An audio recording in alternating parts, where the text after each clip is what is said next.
Into the Nexus is a production of amove.tv.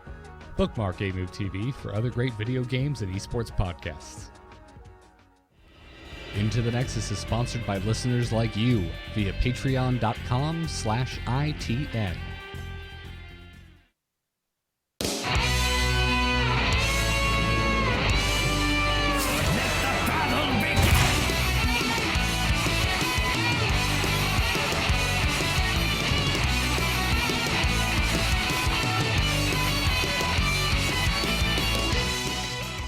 Welcome back, everyone, to Into the Nexus, the podcast all about Heroes of the Storm. I'm Garrett Weinzierl. I'm joined by Kyle Fergusson.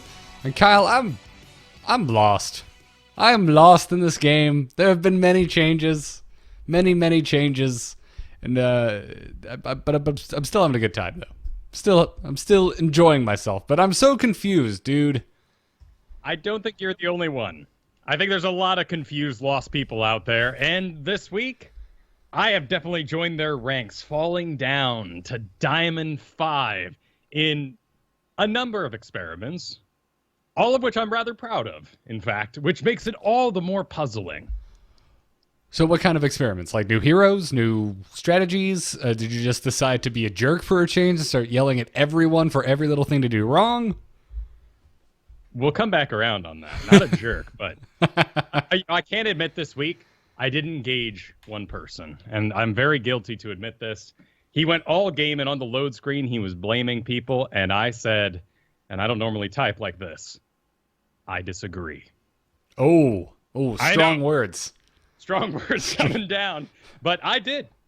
In this particular game, there was a Samuro who was getting camps. They yelled at him the whole game about how he's doing awful battlefield training. He reported objectives when got camps. Report objective when got camps. So like Samuro will participate in a team fight. So he comes sweeping in, Master Skin Samuro, blade storms all over the enemy team, and then leaves and goes back to getting camps. And they rain on him hate. Ooh. Like, he did his job. He came in, used blade storm. He's on cooldown now. He goes back to getting camps. That makes sense in my head. Even after this victory, I had to whisper out to the Artanis, who was not too pleased with my 2-word answer, and, well, I let him go after that. But the experiments this week, the experiments. My first experiment I brought up last week, and that I was going to support. Basically, to counter stupid, I was thinking I would support, I would heal, I would make up for mistakes. I was going to do it on Brightwing so I could be active with polymorphs and Emerald Winds. That didn't work out, because every game I selected a support, someone would be like, I main support, and push me off. So that brought me to kind of a toolbox idea. And what I was thinking was, we have so many heroes that are similar. Why don't I kind of line them up like you might a whole bunch of different sized screwdrivers and debate which one, even though they all do the same job, I would take in each instance. So I get in a game, for instance, and I just select Vala, because Vala is very powerful, was top tier on tier lists until today, actually. Then the enemy team picks Kael'thas. We are going to have a healer Brightwing. And I say, you know what? No, that's not happening. That's too little healing for how much burst there's going to be. I'll go Zul'jin. And I was able to counter a lot. I was able to dingo through the living bombs that would have otherwise killed me to survive many things, but it ended up falling flat. So between Raynor, Tychus, Zul'jin, Vala, Falstad, my goal was to become the best auto attacker in the world. My main thought process being, mages have it easy. Mages just have to go out there, they get top damage, they don't even have to really work for it. Look at that Gul'dan, top damage. Anyone seen what he's doing? No, because it's not telegraphed. It's just damage, everywhere. Li Ming's very calculated. You see those big orbs fly by and miss, and it's a little depressing, but you definitely feel a sense of it. So my thought was, if mages can do that, if that's the easy part, I'll be the auto attacker. And if my auto attack can get top damage, it's not a win. But my big ol' fall down has said otherwise. So you're seeing heaps of damage. You're seeing a stat screen at the end that pleases you personally, but no win on said stat screen. Exactly.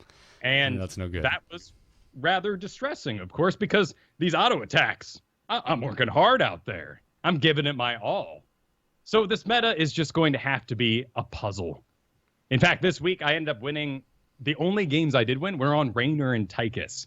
So kind of shows that maybe that expertise is in play, but there's so much going on in the background. By the way, Tychus is slightly back, I have to report, because he apparently had a bug that was taking away 20% of his overkill damage, which at level 20 is 300 damage. If you can imagine, that is a lane you cleared faster. And in fact, I was clearing slower for the last month. That was kills that limped away barely that I could have had with 20% more damage. Yep. So maybe Tychus isn't as bad as a place as we thought. Also, Sonya got a buff, so there's just a sea of Sonyas now, which Tychus counters very well, as opposed to the Dahakas. Maybe Artanis was, but certainly Zarya Dahaka that keep him down. Most definitely. I for the first time in my life, I didn't listen to you, Kyle. I never stopped playing Tychus. He's been working okay for me.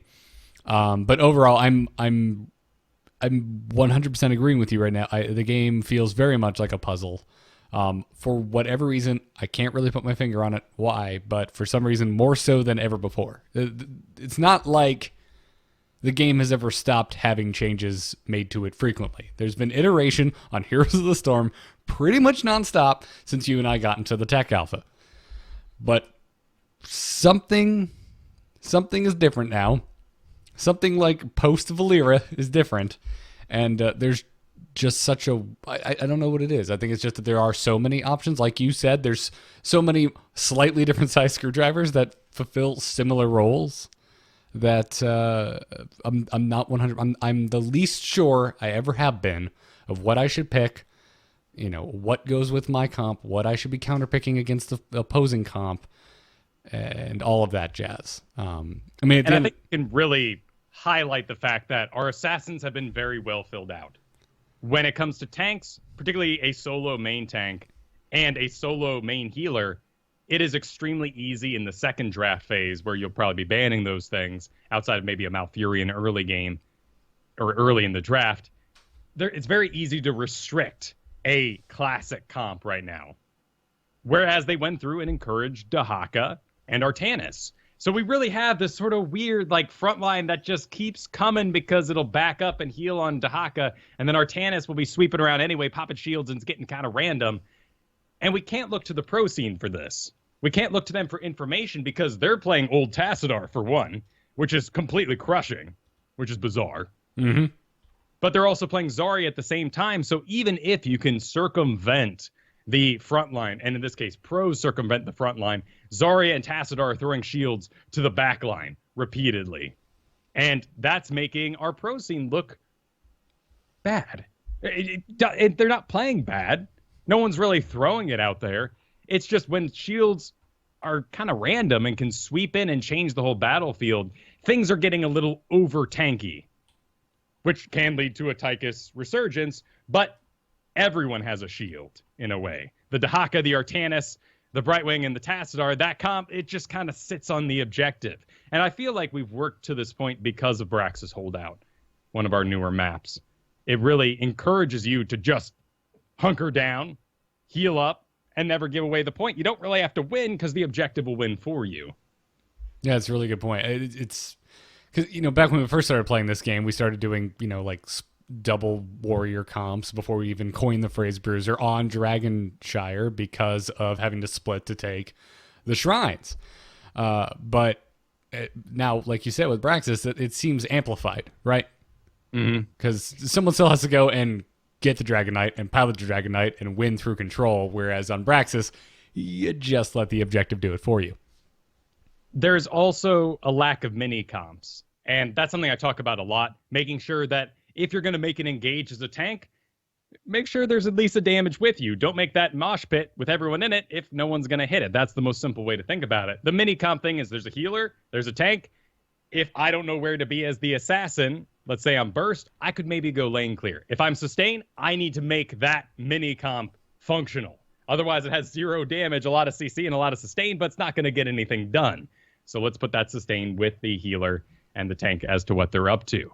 When there are 2 tanks and 2 healers and 1 assassin, you only take camps and you only play the map once you've already won. So a lot of the tilt I'm seeing out of people, the real frustration is that no one's playing the map because you'll just do it after the team fight. So all those specialists who go off and take a camp and push that fort, they're a detriment to the team in this meta, which is so just crazy frustrating if you enjoy that play style. I've been playing a lot of Team League, and that is our number one objective. Make sure Kristen is off getting camps for us while I work with the other 4 to make very smart engages to make noise on the other side of the map so those mercenaries get value. And not until Kristen has reported to duty do we get into a 5v5. Hero League, people are going to go in on a 4v5 and then go, what? And then look at the minimap, see Zagara in the top and go, oh, Zagara missed. What were you doing up there? Well, I was getting a fort and you weren't supposed to pick that fight. But so really, the meta right now is win. We'll win more once we've won. Yeah, you're absolutely right. And I am sad about that because I do very much enjoy playing specialists, but there's not a whole lot of room for that right now unless you love Sylvanas, which I do. Don't get me wrong, love Sylvanas. Love playing a team fight Sylvanas, but it's not the same. It's not the same as the olden days of, what are you playing this week, Garrett? Well, Kyle, it's week 8 in a row where I'm maining Zagara like nobody's business. I missed that a little bit. Ragnaros, who delays games. So your Sylvanas, even if it's not up against a Ragnaros in this case, is losing power just because there's a lot of delay comps. These heavy, tanky, turtley comps, to use a StarCraft term, just weighted out against Sylvanas, and her win rate is dropping. And Rag is going up because these tanky, weighted out comps have enough damage with Rag on their team. And if they have to wait for late game survivability, they can do it because of Rag's delay. Then they get XP with the Lava Wave on big maps, maybe like Warhead Junction, still a great pick there. Of course, Sulfurous Smash does like 1,000 damage in the center, as you're probably seeing in your Wombos and esports right now. So it can be equally as disastrous. Yeah. So I know, well, I think it was 3 weeks ago now, you were saying, all right, guys, let's stop banning the Ragnaros, let him through. Do you just ban him now or take him for yourself? Is he back there for you? He's a map pick to me, and he should be banned on the maps that he's most powerful. I still see him banned on Towers of Doom, which is just bizarre to me. I know esports, HGC, they're going to pop the Molten Core, they're going to delay. It could be a great choice there, but for the most part, our rhythms aren't good enough in Hero League for that to happen.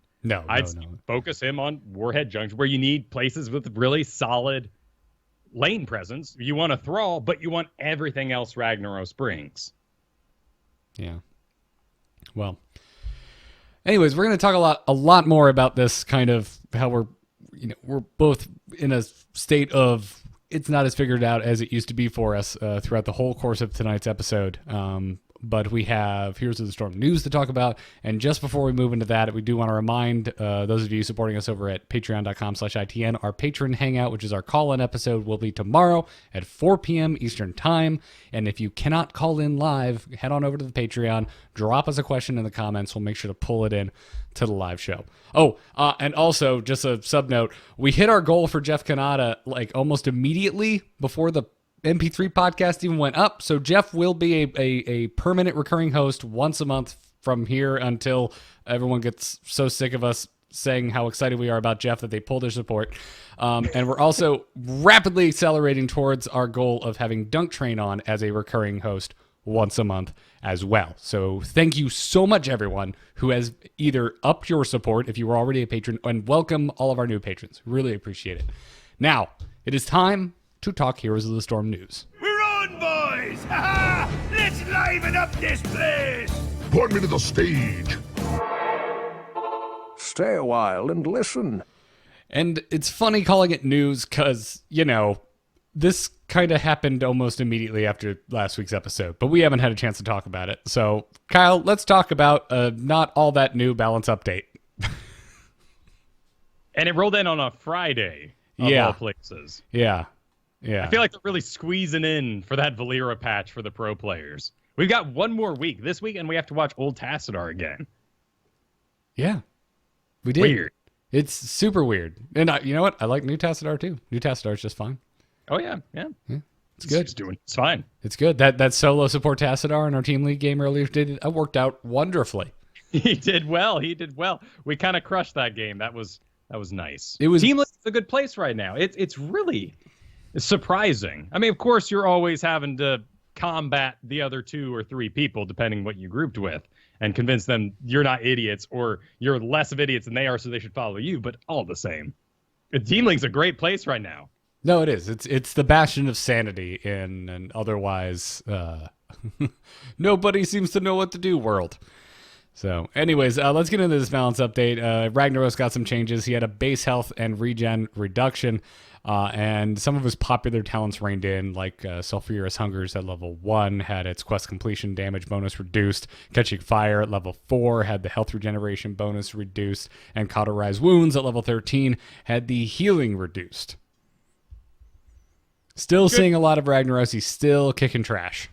Yeah, this should not push you off Rag. He's got 3 very distinct specs. Basically, pick all the pictures in a row, but they all do very different things. Blast Wave versus Melee, Empower Sulfurous because you're laning, and then, well, I kind of take Living Meteor when I'm just scared to go in. Yeah, it makes seeing so much Ragnaros not so bad, right? Because he's a pretty diverse hero. You're not sure the type of Ragnaros you're going to be going up against. Now, I'm still, at this point, assuming Lava Wave, but every now and then a Sulfurous Smash sneaks in there. Somebody had a good time watching esports over the weekend, and I got to start dodging that all of a sudden. It's a great thing to add at 10, and it's a fantastic time for it with things like Artanis getting long-range snags. You gotta have a follow-up, and Mouth is the biggest follow-up you can have to any tank stun, as we also saw in HGC this past weekend. But Ragnaros following that up with Sulfurous Smash, 1,000 damage almost at level 10. It'll get a kill. Yeah, it's mean. It's very mean. Thrall had his heroics tweaked a little bit. Earthquake had the slow amount reduced, and Sundering had the cooldown reduced. And the devs say that this is their continued effort to bring Thrall's 2 heroics closer in line with one another, and to expect other talent changes very soon. I'm still taking Earthquake. I can't wait for them to get rid of Blood for Blood, Venom, all these sort of old man talents that are sitting on Thrall. So excited to see that stuff. This caused a lot of issues in Hero League this week. I'm happy for talent diversity. I was sad to watch so many Thralls run in with the Sundering as though they were going to be invincible for some period of time afterwards. A bunch of new Thralls that weren't around when Sundering was the hot jam, and they're just going in expecting, it's past level 10. I'm invincible if my heroic is off of cooldown.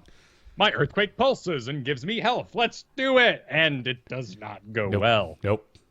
But very much a skill-based heroic, guys. Not fire and forget like Earthquake. So there's Still too short. Yeah, there's that. Zul'jin had a lot of his talents messed around with, as well as some baseline changes to things like Twin Cleave having its mana cost reduced, and Guillotine having the cooldown substantially reduced from 45 to 30 seconds. 30-second guillotines. Guess what? You can miss now. And that's what it's about, really. This is an extremely expensive spell. You're going to be hanging out. You won't have Taz Dingo, so you'll walk away barely with any health left, and you'll get a really good slam, and particularly if you're up against something like Chromie or anything that puts itself into stasis so you know when to fire or you're going to wombo. I think Zul'jin is so cool when he does this build. The auto attack damage is still crazy strong, and they didn't really do anything to destroy that. They're more just encouraging you to go the spell casting way. Right, absolutely. It said that right there in their dev comments, saying that it shows a solid win rate for his basic attack build, and they just want to try and, again, produce a little more diversity, which is what we're always seeing in just about every balance update. Not on every character, but in this case, that's the case for Zul'jin. I really like Zul'jin the way he's built now. If you go into a team that is going to have too much counter to auto attacks, you can make him into the spellcaster, and that's a great way to augment him, even though maybe originally you picked him up to whale because you're getting that double support, double tank perhaps. And spellcasting is a great way to make up for your entire lack of mobility. Yeah. Zagari got some changes that I'm actually kind of happy with, Kyle. I'm not going to start dragging her into Hero League comps anytime soon, but I'm pretty happy with these changes. Movement speed bonus increased on creep, and the cooldown of creep tumor has been reduced. That's the big one. Also, a slight buff to Hunter Killer. Yeah, they got a little too reined in, if I'm being biased and honest. The great thing here is that and people may not be aware of this if you haven't followed the show long enough, they finally changed Zagara's scaling on Hunter Killer. It was 3.5, which meant it had greater power in the early game. That's the way it was meant to be, sort of this early game bully, but then would fall off as the game goes on. Li Ming is still built like this, and Gull is still built like this. So when you start talking about something we're only just hinting at, something we're only just discovering, timing attacks, and what sort of timing does your comp have? The most obvious one is Varian. You probably won't win before 10 because you're just lacking a lot of power. Sylvanas is an investment in an early comp. Rag might be an investment in a late game comp. Zagara was an investment in an early win and early bullying someone out of lane, making two people respond to you so another lane can win. Our laning phases don't really last long enough, so I'm happy to see this change come in at this point. Me as well. And then Uther, which we both were tweeting out because last week on Thursday, we were like, oh yeah, how can you improve Uther? And you're like, I really want to see armor on Uther. Well, the next day, Uther got armor. He now has 10 armor. The devs said that this is simply the first of a few changes they want to make to Uther. They want to ensure that he has a distinctive niche beyond bringing Divine Shield. I like this. Don't stop here. Keep going. He's up 4%. That's pretty big. That puts him above Thrall right now, which is kind of madness. I like this one. Is doing okay. He is solo support when I don't know yet, man.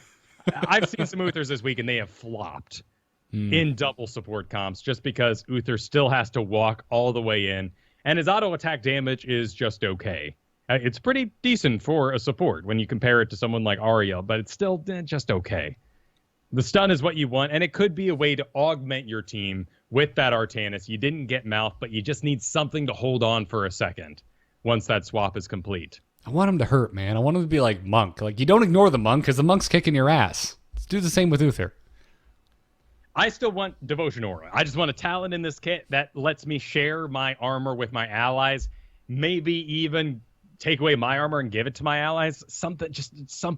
Just need that little pulsing, like, compass rose underneath me. Or like, or like many other heroes have something you can just place on the ground, right? I mean, we got banners on Varian, we've got the avatars on Karazim. Something of that nature, I think, could work for Uther as well. I love passive auras from Warcraft 3. I'm not going to budge on this one, man. But you could have like the Guardian of Kings, like that golden spirit with the wings come down. I'm not familiar with that one, but I didn't play much Pally in World of Warcraft. All right, fair enough. Anyways, it looks cool. I thought I'd get you with that on the lore side, but look it up after the show. No time for it now because we have Artanis changes to talk about. They said in the dev comments that they are happy to see him as prominent as he is now. But they're reining in his overperforming talents and, again, hoping to promote more diverse talent picks. Artanis has been part of my homework in the last week, Kyle. I've been dusting him off. It was a hero that never really clicked with me, and it's obviously he's crazy popular now. And oh man, I like him. You don't want me on him in Team League or Hero League, but I'm having a good time learning him. He's extremely powerful. I too kind of don't really unlock his potential, particularly because I choose to practice other things, but he's great. And we are seeing amateur opponent being picked the majority of the time now, which has given him additional power in this win more kind of play style. Amateur opponent is the talent that gives you the bonus damage against non-heroic targets, which means if you win that fight, which you might very well because of Artanis' win rate, you're going to move forward, take buildings very fast, take camps very fast, and you might not need a Merker. You don't need to get that fancy. Yeah. What do you think about the Diablo changes? They said that they're targeting his talents that are over or under-tuned. I'm okay with this. I think we need to acknowledge Diablo's weaknesses, and he doesn't really possess the ways to counter them like many heroes can. And of course, there I'm really talking about my favorites, Tychus, like that. able to make up for his own as you go through the talents here. I mean, your best bet is Speed Demon. For when you're stunned and rooted, increase Diablo's movement speed by 30% for 5 seconds. But the second you become stunned or rooted, that duration begins. So you need that 5 full seconds because you're really only getting about 3 of it. Diablo is destroyed by Malfurion. So you have to be really careful when drafting him. If drafted correctly, though, he's going to destroy, and I'm happy to see some talent diversity in there. This is not a nerf at all. Lightning Breath, they increased the turn radius so you can actually aim it a little faster now. Kept the damage the exact same, but now it ticks rhythmically like it would if you were actually in fire rather than once a second. Do you have experience actually being on fire? Not on fire. I have burned myself. Fair enough. And is that what it feels like? Steady ticks? Yeah. Just like the Diablo Lightning Breath, right? It takes a second. You kind of go, okay, I can handle this. And then no. You immediately regret your decision. Well, almost immediately. And then there's Sonya, who got messed with this week. So Whirlwind had its damage increased and the healing increased. Plus some talents, but the Whirlwind is a baseline change. In the dev comments, they said that, but we don't hear this kind of stuff, I feel like, from Team 1 all that often, that Sonya has steadily been dropping to the bottom of their win rates. And they even admitted primarily because a lot of other heroes fulfill her roles slightly better, which I believe we have mentioned a few times on this show. Yep, she did have her special little place in Haunted Mines for taking the camps up top. Yes. And so now this change has upped her 8%. She's gone from bottom to above center, certainly, and starting to climb into the top 10 as people pick her up and get practice with her again. Yeah, from what we can see, right? We're obviously, again, as always, we're not seeing Blizzard's internal stats. We're working off of fan sites like Hotslogs, but there's definitely an increase here. There's certainly an increase in picks, and when you go, one of the reasons I keep talking about today, you got to have follow-up to Artanis. Sonya is not follow-up to Artanis. I have seen this flop multiple times this week because both people think, we'll just get the OP bruisers and wreck them. And everything they're doing isn't followed up by proper CC. Also, Sonya's, you have to spin on things to actually get the health back. And I've seen a lot of spinning Sonyas. Maybe I know there's movement speed in there, and I've spun 2 to run away, but whew, it's going to take some time before they're ready again. Yeah. Yeah, no. Sonya Artanis is, if I'm a backliner, is just my nightmare. It never works out well. Good for Tychus. Yeah, but yeah, okay, all right, fine. The last time this happened to me was that Vala game I complained about, I think 2 or 3 weeks ago. It was nightmare. It was nightmare fuel, Kyle. Sonya does an absurd amount of damage, and it's extremely bursty because of the seismic slam. I'm not one to make big general statements about health of the game or something being toxic or something like this, but I am disappointed, and I question why this update was rolled out while we're in the middle of this messy bruiser meta. I mean, second win rate right now with 53% or 55.3 is a Nubarak.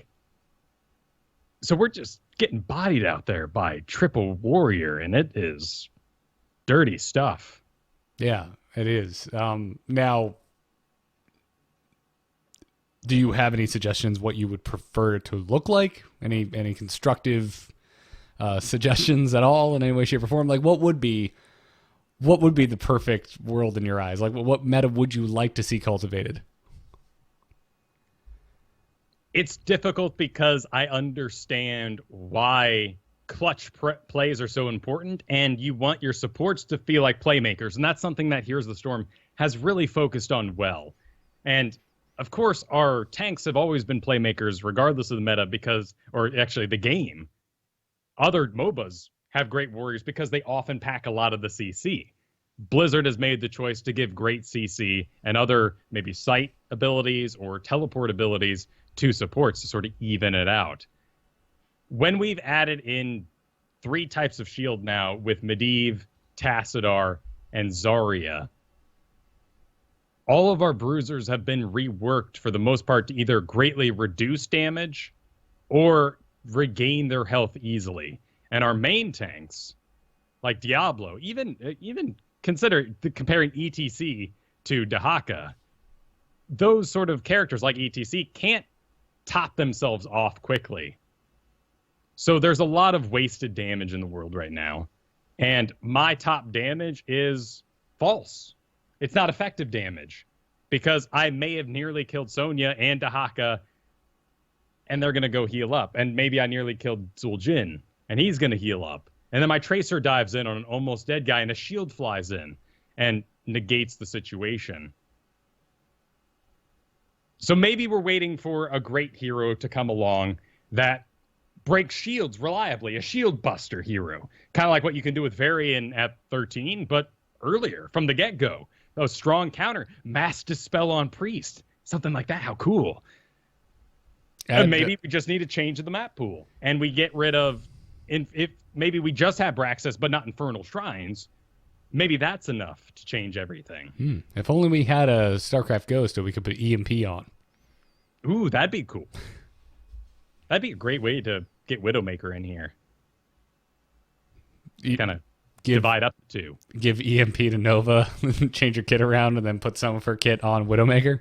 Yeah, exactly. Okay, fair enough. Get rid of Snipe, get MP, EMP. I don't want any EMP, believe me. I bet they give it a silence, too, and that'd just be awful. In a talent somewhere, right? No one wants to see EMP in a game like this. But, and again, this is all part of the puzzle, and we will talk how we're going to solve this puzzle in one of our emails today. Blur in the chat room, by the way, yells Sombra, all caps, from Overwatch. There we go. Done. Bring in EMP. Maybe she'll see play in this game. Oh, smack talk. From myself. All right, moving on. Stitches got just a ton of health. He has a lot of health now. A lot of health regeneration. We had... our team league game today was so bizarre, man. We had a Stitches and Valera within the 3 stack that we were matched up with. It worked out really well. It did. Follow up to the long range hooks. Same thing with Artanis. Yeah. Just got up stun. Hook would come in. Stun would come out from Valera. You were on Li Ming at the time, so you knew exactly where your shots were going. It was gross. Just got to hold them still for me. And together in Team League, we made up for the biggest issue I'm having in my own Hero League games is I can get top damage. I can't complete kills all the time. So I was on Li Ming. You were on Tychus. Together, we busted that enemy team up with a 3-level lead. It was awesome. It helped that their Asmodan kept trying to 1v1 me. That really says to me exactly what's happening across the board. People don't know how to play from behind right now. Nobody's playing safe because we're just swarming. So Asmodan kept on doing his Asmodan best, but he fell a level behind, 2 levels behind. You can't get away no matter how big you are. Yeah. 3 levels behind. No, you're right. That's a good point. We're in a bit of a winner's, like, we're trained to win. We're not trained to take a punch and get back up and keep going. To think dynamically, perhaps. It's why we're having a lot of people saying that they're out for this season, just giving up Hero League. They're going to take a back seat, play some Team League, have fun with the game. And then there's people who are just straight up saying it's too toxic for them. And this is the environment that's going to breed that when everything limps away. Yeah. I just had a thought and it left my brain. Yeah, I don't know. Like, as I said at the top, like outside of a couple of my comfort picks, or what you used a certain term on your Tychus and your Rainer. Was it like just your skill? I don't know, like your finesse. Nuance. Yeah. Like aside from a couple of those heroes that have I would consider like my mains, things have changed enough that my roster, like my stable, when I need to do a role that I don't usually do, I don't feel comfortable enough in it at the moment to be hero leaguing. So I've been sprucing up on other things. I need to brush up on my support and my warriors because I frequently find myself in scenarios where I don't get on the damage deal that I want to. So that's what I'm doing. So I've personally backed out of Hero League, but I am not backing out of Heroes of the Storm. No. And Team League, as we said, is an awesome place. And I've been loving duo queuing. It's been so much fun. I've had a great time streaming that. And I've gotten better, I think good, with Vala. And now I'm working on Dahaka and Brightwing. And I can't really get good at those in Quick Match. I got to have everybody taking it seriously, following it up, trying their best. I want you to learn Dahaka because none of my friends play Dahaka, and I'm sick of playing against Dahaka. So he's on, man. He's on the roster now. I've kicked and screamed the whole way. I think he doesn't fulfill the fantasy for me of a Zerg. I want to see him tearing around. I want that cutscene from Heart of the Swarm where I, go around the bend and my claws scrape on the ground and the dirt's flying and just hoof, and you get something, then you scream in the air and the essence flies everywhere and you grow a new set of eyes and two shards in your back. Like something like that. Instead, he's kind of half and half. He's like this digging global dino man, but has CC, but mostly just goes and just comes into your lane, just being this random bully. And you're just like, Dahaka, what are you doing up here, man? Go away. He doesn't, because he's got great regenerate. He's a fantastic hero, and he's exactly what you need in this meta, because you're not going to get a split push done without a global. No way in heck is anyone going to respect what Sylvanas, Zagara, Sammy is doing in a distant lane, taking Merc camps, even getting a keep by themselves because the team fight's being lost. If I can get that down, if I can get the XP, get the camps, and show up to team fights, I think I'm going to rock this. Great, man. I just have to do it all. No big deal, right? You just have to work really, really hard and be amazing. Like we said last week, you have to be the better player. Yes, and often that involves working a lot harder. Lost Vikings, Dahaka, Brightwing, but with an eye globally, ETC, stage dive. If you can accomplish your goal in lane while watching the whole map, that's where the next goal is. I've tried a lot of experiments so far. This is the next one. Yeah. Well, there's one more hero that was messed with in the balance update. It was Zarya, the ruiner of days right now, the great confuser with her shields, as I've been calling her. Dev said that they're pretty happy with Zarya's gameplay and how often they're seeing her, but they think toning down her damage slightly is in order to keep her in line, and that's exactly what happened. Basic attack damage was reduced by a whopping 1, Kyle. 1. These are all pokes, and you'll limp away from it, so they nerf Zarya's ability to clean up. Absolutely. Particle Grenade also went down in damage by 3, and Maximum Charge, the level 1 talent, had the energy gain from regen globes reduced from 20 to 15. So a little, I'll call it, I don't know, put like shaping of the clay right there. That is Zarya.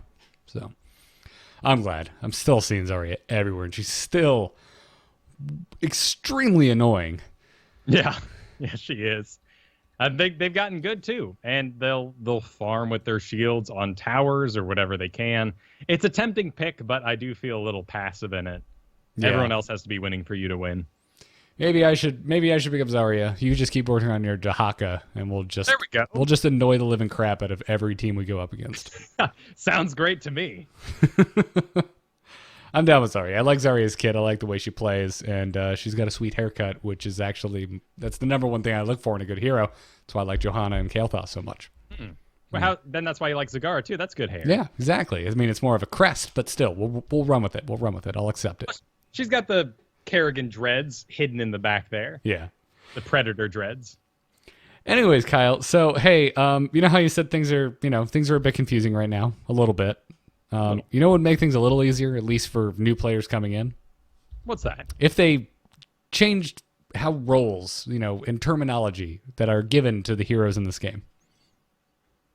Interesting. Tell me more. Yeah, apparently that's coming soon. Centauric got on the horn and informed us, and I'm just going to quote him here. He said, "We are definitely in discussion on expanding our roles. We agree that the 4 or 5 currently in use don't do every hero justice.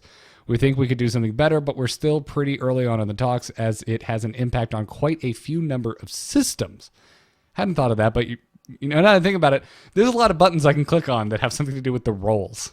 It is, when I think about it, I think of it as I go into the store and it tells me at the top what it is. But there is like a warrior button, a support button, a damage button, a specialist button. And all those little rules in the background, like you can't have Cho'Gall, Abathur in your random quick match together. Exactly. Actually, yeah, it has a very large effect on quick match because of those hidden rules, right? So it like if you're new to this game, that's in quick match, they're very aware, very concerned with having too many body light heroes on the same team, too many stealthies, too many things like Abathur, like Murky, something of that nature. So there are hidden rules to help combat that. To a certain degree. There's always, if your queue is too long, they're just like, all right, we give up. Enjoy the wackiness. And they have not adapted these rules with the release of Samuro or Valeera. So you will have absolutely triple stealth comps right now. Yeah. And we can expect those sort of rules to be updated with this role update. I would like to see that. I'd like to see it a lot. Although, I gotta say, Quick Match Valeera is like my jam right now. If I want to just have fun in this game, that's what I do. Because I'm literally just ninjaing it. I am role-playing a rogue as much as possible. Because chances are there's at least 2 other stealthies on the other team. And you know what I'm doing? I am the more patient predator. I see the shimmer go by and I'm just like, I'm going to wait. You're going to attack my buddy. And you're dead. I love it. Everyone should spend a little bit of time with these non-permanent stealthies. And I say that for Valeera because I know she can be in stealth permanent if she just does nothing. But she doesn't auto-cloak. And it teaches you a ton of patience. And it'll teach you when to take camps correctly. You can learn a lot by sitting on Sammy for a day. Yeah. And I'm excited to see these role updates because the text they have at the bottom of HGC is very well written and isn't the same one that's in the game right now. I'm still hoping for just roles. I want like 20 of them. I want Merker, Global, down the list, Resilient, whatever, Armored. And as we sort of change those out, just like you might build a deck, the different combinations of things you have in there mean you have different win conditions. Do I want Dahaka or do I want Artanis? Well, what's different about them? It's a learning tool. It's an in-game learning tool, and that's very helpful. You're absolutely right. I didn't even think about like the lower third graphics happening in Heroes Esports right now. They're fantastic. You're on point. They're very well written, and I even noticed them a few times. And it's not just because last weekend one of my tweets ended up down there. Actually, it was. Nice. Yeah. I was like, oh hey, I know that. Oh, it's me. Okay. And then like a Dahaka factoid came up, and then a Dahaka factoid came up, and I was like, that should be in game. Why isn't that in game? I'm very impressed with the pop-ups they have for quests being completed. I can't wait for that to be visually represented, but for now, good on you. Way to plan ahead. Yeah. Anyways, we're going to just move straight into emails. Before we do that, let's thank some of the patrons supporting us over at patreon.com/ITN. First and foremost are our producers, Declan H, Cheesy Bob, and Kyle. We have a new producer now, Philip P. So thank you, Philip P, for joining the extra super generous club of Into the Nexus producers. Also, thank you to Mark S, Chris H, Denise S, Jason M, David H, Feral Fish, Jeremiah N, and Jim K. Thank you all so much for supporting the show. And again, huge thanks to everyone who took part in us hitting our next goal of getting Jeff Kanata on once a month forever. So quickly. Thank you all very much. Now, let's crack open that inbox, Kyle. Darkness stopped calling. Hold on. Darkness just texted me. Okay, tell him I'm not here. You can send your emails to itncast@gmail.com. Our first email comes to us from Matt, a.k.a. Wild Thunder, who writes, hey guys, love your show. Can't wait till Thursday comes around each week. To get right to it, I play nearly every night, either by myself or with friends I have met through the A-Move channel. Awesome. We are currently in a chair league team, Division 2, together, where I fill the sub position due to time restraints. Over the last 1 to 2 months, I have seen my win rates drop drastically. I keep up with the new heroes, follow Twitch streamers and their replay analysis, i.e. you, Kyle, McIntyre, Chew8, and try to play the power picks as much as possible. Have even tried to go back to my go-to heroes like Vala and Raynor or Malfurion. But still, loss after loss after loss. I was nearly 60% win rate, and I am now down to 39%. I don't mean to complain, but I legitimately don't have any idea what to do. I've tried supporting, tanking, and assassin, and yet cannot seem to get a consistent win streak going. Seems to be 1 win, 7 losses. It's getting to the point that I just want to quit playing. But I love the game and the people I play with, and that seems like a terrible idea. Can either of you come up with anything else to try? And then he gave us an example. He said, FYI, last season I was at Gold 3 Hero League. This season plays Gold 5 after going 3-7 in placements and hasn't gotten any better, and I've dropped down to Silver 1. I've pretty much stopped playing Hero League at the moment because I don't want to drop further and get stuck in a worse spot for next season. Goodness gracious me. Yes, so, I'm in the same boat here. So there's so many different thoughts rattling around in my brain, but the first thing I think that jumps forward is the danger of changing what heroes you are playing too often, of jumping around, of losing a few games in a row and reacting too swiftly, being like, okay, well, it's not working. Let me try this hero. Okay, that's not working. Let me try that hero. And very quickly, you went through your heroes that you know how to play, and now you're just following the trends, and you're jumping between the trend heroes, and those aren't working out, and then you're like going back into your really old heroes. Maybe in this case, that was Raynor and Malfurion and a few others that you mentioned. But you haven't played them in a while, so you're losing games with those. I'm not saying that's 100% like proven that's your issue, but it's definitely something to keep in mind. Don't let an outlier of a loss streak deter you from heroes that you know how to play correctly. Well said. I think, too, it's so easy for us to panic and think everything else has changed. How can I change? And then we completely avoid the dynamics of the draft. That was my goal in my auto attacker trial this past week, to draft as dynamically as I can, but I still missed out on things that weren't auto attackers, and I closed my mind to those. Now, a lot of my experiments are in the hopes that I can come to this show and give you guys the truth that broke out my losing streak, but I could just be blinding myself. Yeah, no, I mean, you could.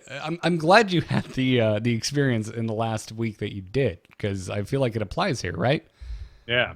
I mean, was that one of the things you learned at the end was, hey, maybe I should swap around less? Not quite. The greatest lesson I've learned so far is one that can't be applied right now, which is I'm more of a make the iron hot with striking kind of guy, but striking while the iron's already hot is going to be a superior time. So maybe don't become great at Artanis. Keep being great at whatever it is you're already good at and wait for their time. I'm kicking myself in the butt a little bit for not riding Broken Raynor. It's not my style. I thought that bug, Hyperion, applying your auto attack stuff was just egregious, horrible, gross, and I didn't want to do it, but I'm a great Raynor, and I had a fantastic placement matches, and I should have rode that for 2 weeks to Masters. I know people who are riding Nazebo right now because they played Nazebo, they put in their time, they've loved him forever, and he's in a fantastic place right now. Just crazy. And he's free to pick in most drafts, and if you are already good at it, got that nuance, you're going to succeed. One of the other real things I've learned that can be applied to right now is we all are confused. Everybody's confused. Stop asking your teammates if they can play certain roles. If you're the banner, even if you're not the banner, don't suggest first pick Rag, Artanis, Thrall. Don't tell them anything.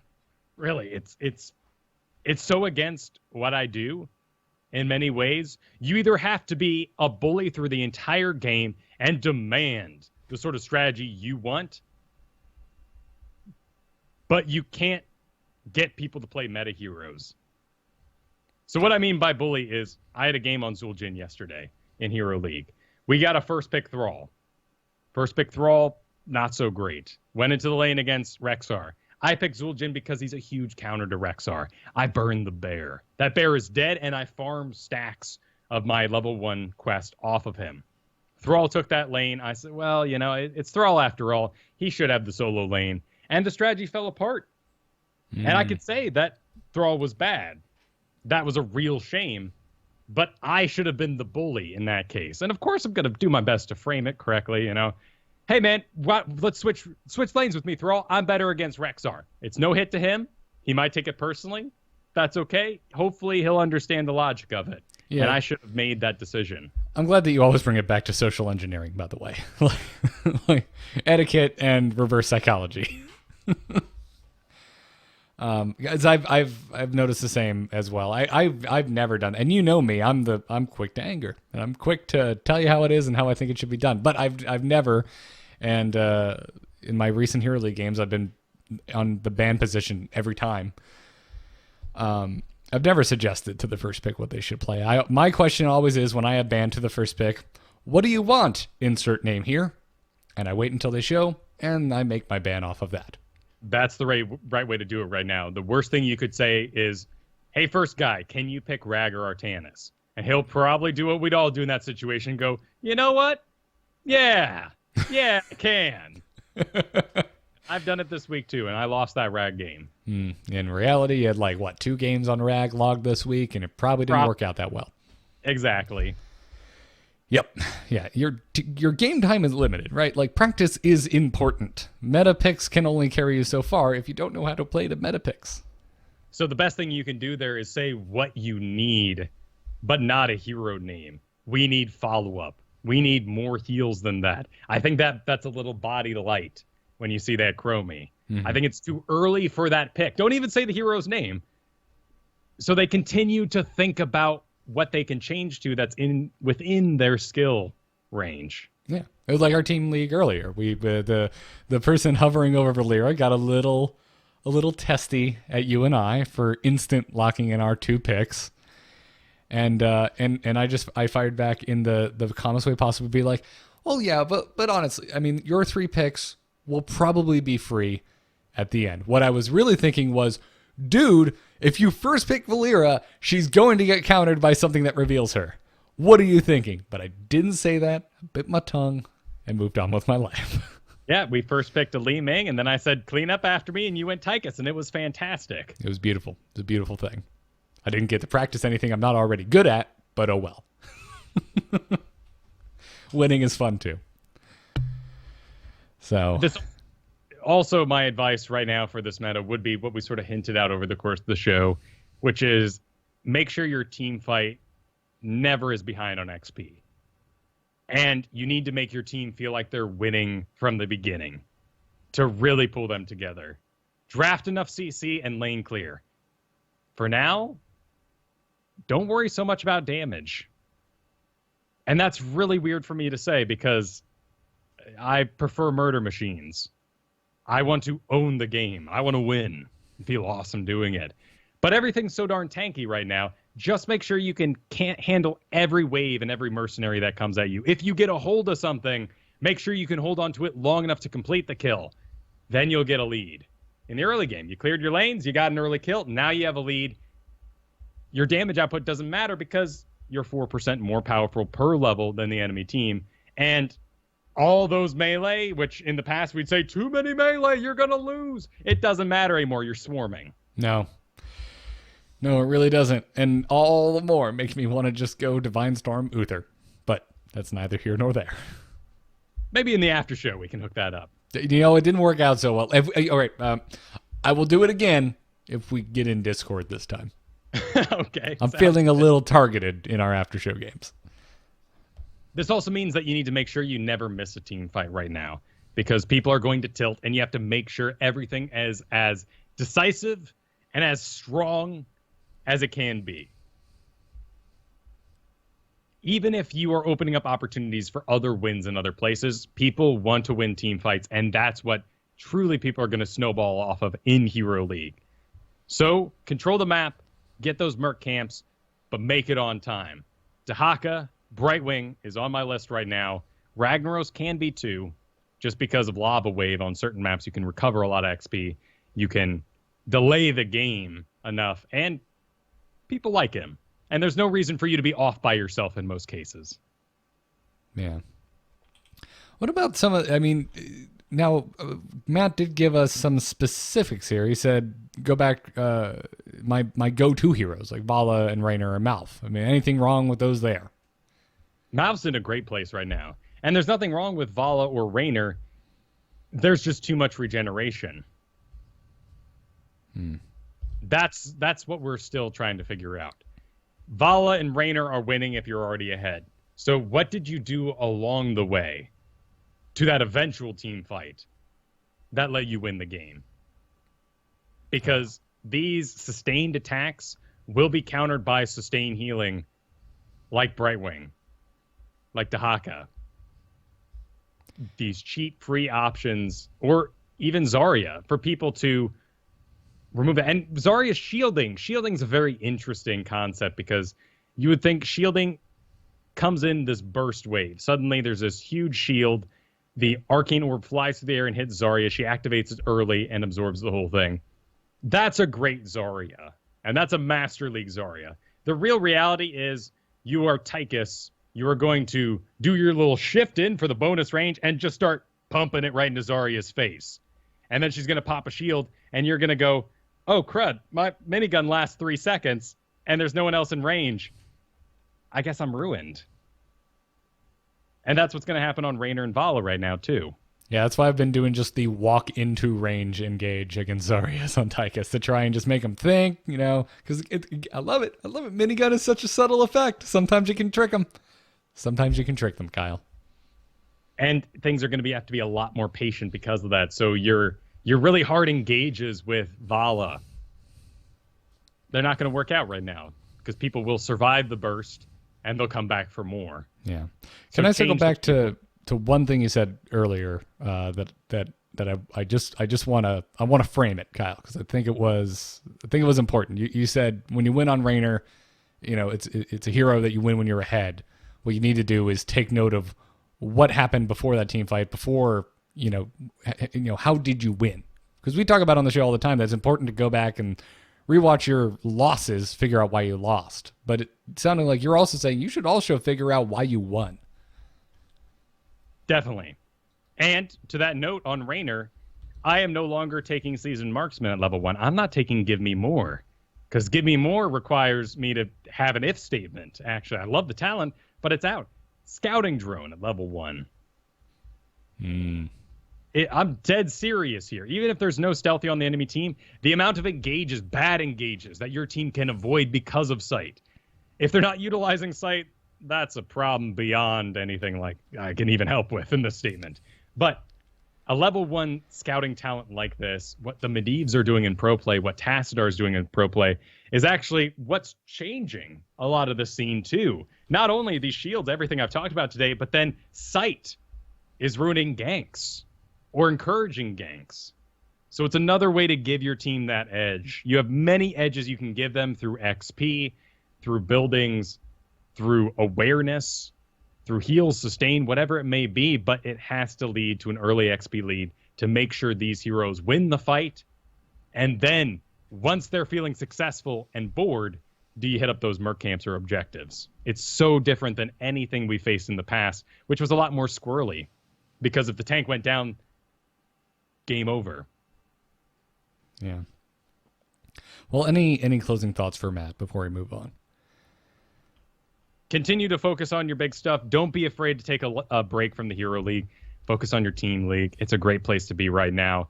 Hopefully, some sort of update will roll in. We also have Sray's new tier list. Came out today. If you're not familiar with these are lists he puts a lot of thought into and decides which heroes should be the very top ones if you're going to draft, the ones you should fight over every game if everything in the world is going right. And he put Ragnaros, Malfurion, and Artanis at the top of his list. Now it's time to decide what your roster is going to be for this season and for the rest of the season. We're only halfway through it. There's plenty of time still if you're going to grind it out. But Ragnaros and Artanis will often be banned. I think Malfurion, Dahaka, Brightwing are a great place to put that energy. I think you're absolutely right. 100%. Also, I like that we've come full circle. We're just going to start yelling Scout again, like it's the old StarCast days. On how a little bit. Well, there's Valera's. There's a lot of just very detrimental things. Look at Anubarak's win rate, second from the bottom, right below Samuro. And guess what counters a gank? Awareness. Scouting. Indeed. Krister from Norway writes in and said, I've played Heroes of the Storm for quite a while, but only very casually and often with AI opponents. I've recently decided to get a little more serious and trying to increase my skills in the game. I have one major issue when it comes to the game. Whenever I am in a team fight, I'm spamming my abilities as quick as I can with little to no plan or teamwork.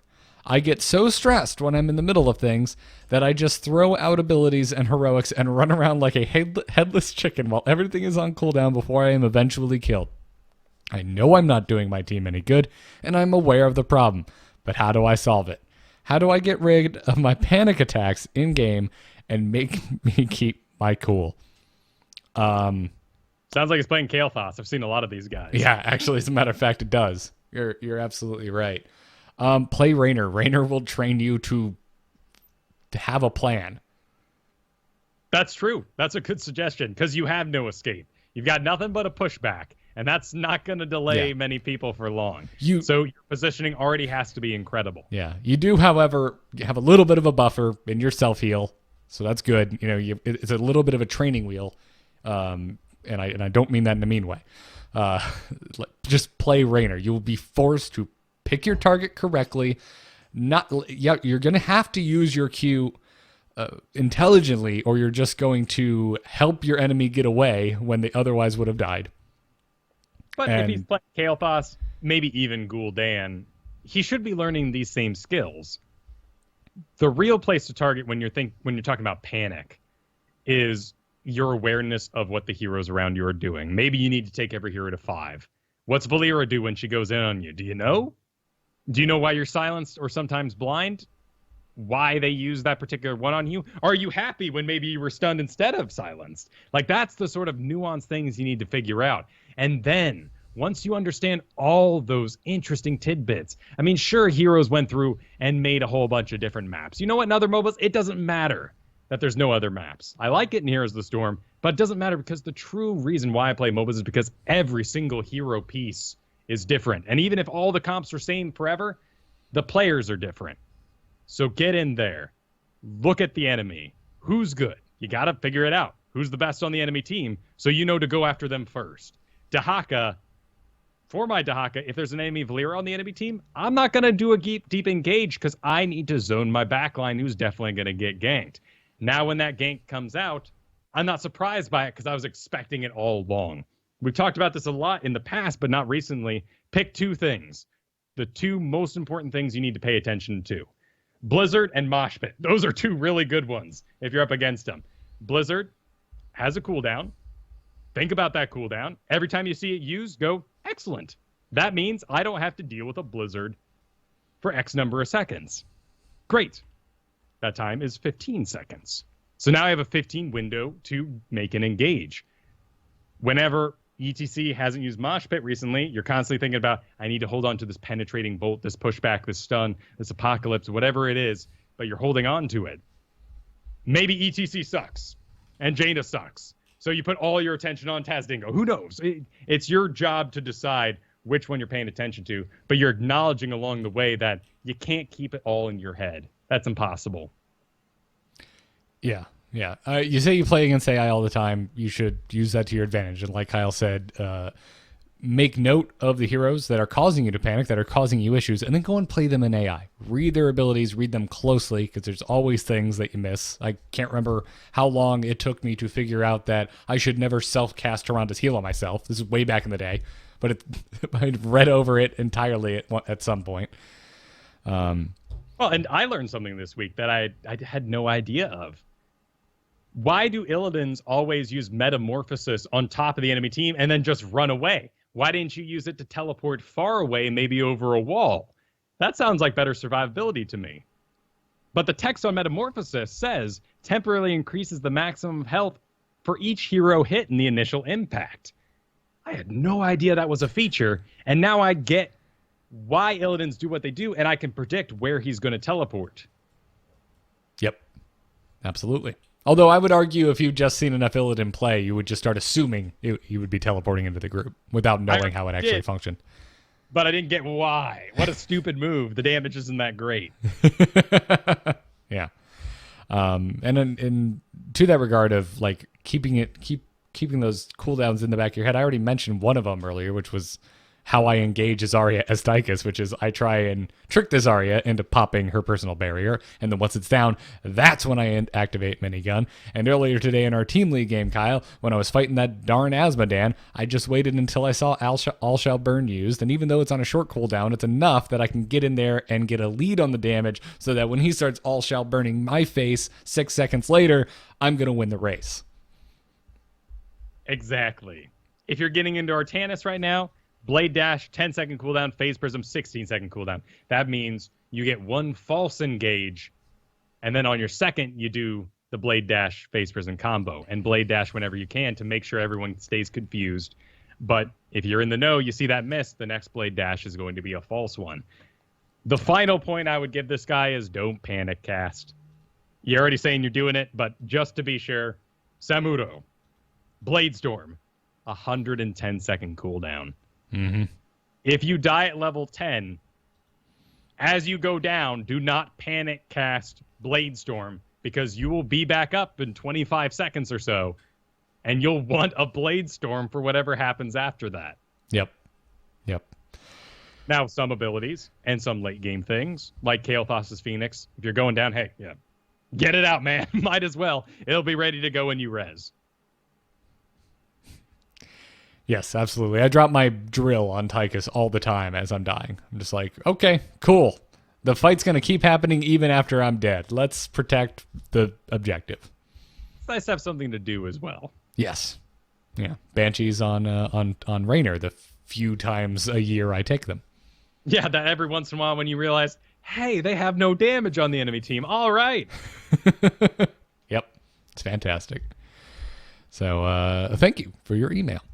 And that pretty much brings us to the end of the show. And I'm saying that because we have one more email, but it's wildly off topic, and I just thought it was hilarious, and I figured I'd answer it on air at the end of the show with the giant asterisk of we are about to not talk about heroes in the last 10 minutes of this podcast. So Idiom Crone wrote into the Nexus email and said, Garrett, totally off topic, but I figured I'd ask. My family is going to be in Florida in the end of March, and one of the things we want to do is go on a gator boat tour. Do you have any recommendations for that kind of thing, or any other not-so-obvious must-do things? Thanks. They can be found aplenty in the state of Florida. It's very easy to see a gator, and I still kind of enjoy doing it, even though I'm a local. So I don't think you can really go wrong anywhere. But I'd recommend the Everglades because it's the real deal. If you find yourself in the Everglades, just find one. It really doesn't matter which one you do. Yeah, you can do some pretty nice, just swampy boardwalk walks Mm-hmm. and get to see all the wildlife. But what are the signs on the highway with the albino? Sorry, what was that? The whole time, because I went to college in Florida State, Tallahassee, and I had friends in Orlando. Yep. So I do this long drive, and the whole way there were these rest stops with like giant oranges. And then next, not like the fruit, like the actual building was shaped like a giant orange. And then next to it were all these signs that said, check out the albino alligators at so-and-so place. Oh, well, yeah, that happens. It's a tourist trap. I mean, they're like, yeah, come see the all-white alligator. I mean, it's not a thing. It just kind of happens. As to the orange rest stops, I can't help you there. I don't actually know what you're talking about. Something about pecans, too. They're always selling nuts on the side of the street. It's a weird place. They got their highway down, you know. It's a good road, but I think all those trees going by give people the Florida madness, and they need pecans to counter it and orange juice. I got nothing, man. I don't know. That's very bizarre. I also don't go to North Florida all that often. Fair enough. But yeah, other than that, eat some fresh seafood. We've got really good friggin' seafood here. There's a lot of good fish that you can actually catch off the coast of Florida. And if you find yourself in the Keys, go snorkeling. The coral reefs down there are amazing. I don't know what part specifically of Florida you're going to be in, so I'm just casting a wide net here. Also, Yeah, figuring he has to do all the tourist stuff if he's looking for a gator boat ride. Yep. And West Coast Florida beaches, best beaches in the world. Why is that? I don't know, but the sand is awesome, and the temperature is almost always perfect for swimming. Yeah, the East Coast, you got to go across those rocks and then that shell wall. A lot of it is the Gulf. You've got two land masses surrounding a Gulf as opposed to a giant open ocean with much more aggressive waves, shall I say, colder water, a lot more erosion taking place, that kind of stuff. Probably a lot more dead stuff in it, too, to wash up. Yeah, that happens here, too. Anyways, so enjoy Florida, sir. And thank you, everyone, for enjoying Florida talk at the end of this episode of Into the Nexus. Anyways, that's going to do it for this episode. Thank you again to our patrons over at patreon.com/ITN. Thank you, everyone, for dropping us 5-star reviews in the iTunes store. This week, we have a couple new ones. Thank you to the D-Wills, D-W-I-L-S, who said, I have had every Google Nexus phone since the original, and I have to say this is the podcast for Nexus lovers everywhere. Cal and Garrett are very knowledgeable about all of the latest and greatest. Don't know what they will talk about now that this great line of phones has been canceled. Into the Pixel doesn't have the same ring to it. Yeah, the W Wills really went all out with that ridiculous review there. Also, thank you to Turk Zapped. Thank you for your reviews, everyone. Into the Nexus is produced by amove.tv. You can go over to amove.tv and see the entire back catalog of Into the Nexus. You can even go and find Kyle and I's really old shows like A-Move Radio, Starcast, if you want to hear some ridiculous old podcasts that are not all that relevant anymore. Thank you to our Patreon producers, Declan H., Cheesy Bob, and Philip P. We've got swag. You can get the Into the Nexus t-shirt, which I am modeling right now if you're watching the video. Yeah.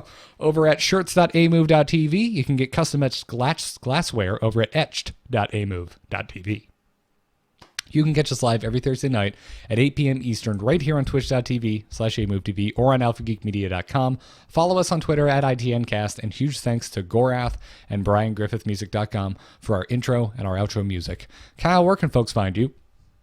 This week, I will advertise my Twitch channel at twitch.tv/Kyle Fergusson, where there are plenty of streams over the week, but on the weekends, it becomes a host for the HGC. If you're looking for a cool chat to hang out with, have an actual discussion of some merit, check out twitch.tv/Kyle Fergusson during the HGC games.